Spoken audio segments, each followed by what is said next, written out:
We're just getting some Bloomberg economy news. This is out of the UK, so this, of course, is significant because it's on the day that Theresa May will probably speak to Michel Barnier, where I'm seeing a little bit of an impact on pounds. So first of all, CPI month-on-month 0.7 instead of the 0.5 that we were expecting. Year-on-year 2.7 instead of 2.4. So inflation is accelerating somewhat. I'm also looking at house prices index. So year-on-year, it's the month of July, so it is a little bit backward-looking.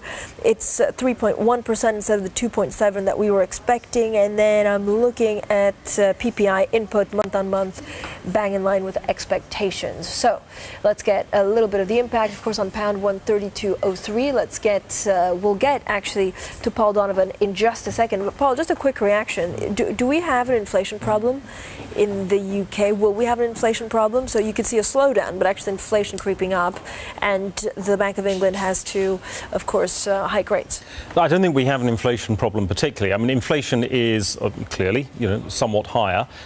This is reflecting, I think, in part the strength of demand in the UK economy. I mean, the UK consumer is plodding along perfectly well at the moment. Retail sales in the UK are doing pretty well compared to, say, Germany.